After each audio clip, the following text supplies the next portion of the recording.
ازاي بس؟ لا انا واثقه بس البيت. خش هنا بقى يلا.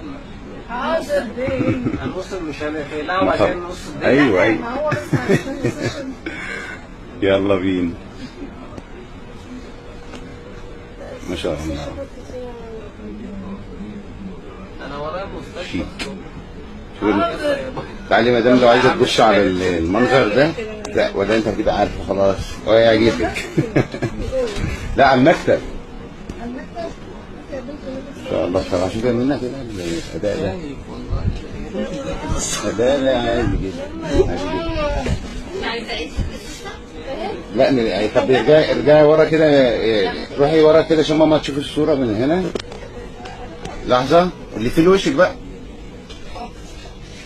تعالي كده شويه. ايه رايك؟ جميل، ما هو طبيعي باينه. هم يبكي وهم يضحك.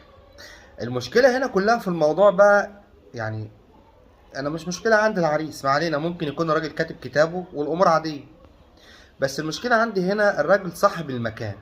ازاي صاحب المكان يكون موجود في لحظة العروسة بتقيس فيها فستان فرح بالمنظر اللي احنا شايفينه قدام مننا ده، وهي موجودة وامها موجود وجوزها موجود او خطيبها موجود، مهما يكن. فين بقى الرجولة؟ فين الغيرة؟ فين الغيرة يا بني ادم يا اللي ما بتفهمش؟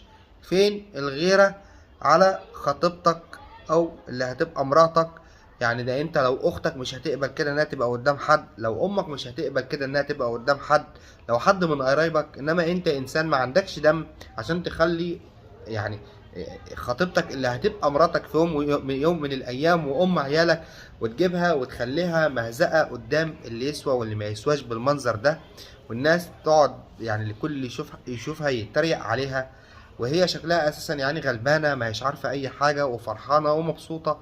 فين انت بقى النخوه بتاعتك بتاعت المسلم الحقيقي، البني ادم الراجل اللي يخاف على عرضه وعرض اهله وجيرانه وبناته وعرض دينه؟ انت ايه؟ انت كان دماغك فين في وقتها وريح المحل؟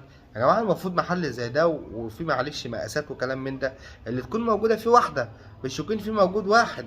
انت واحد معلش على راسي صاحب مكان، انت اخرك حساباتك بس، مش اخرك تخش تبص على فستان وتشوف شكل الفستان والكلام ده كله وهي جسمها باين لا حول بيه ولا قوه بالمنظر ده كله، وهي شكلها اساسا كمان يا جماعه ممكن تكون مش مستوعبه المنظر اللي قدامي او اللي هي شايفاه، وممكن يعني خليتها مثلا بشويه طيبه شويه، ومش في دماغها ان ممكن يحصل لها مشاكل بعد كده بسبب الفيديو ده.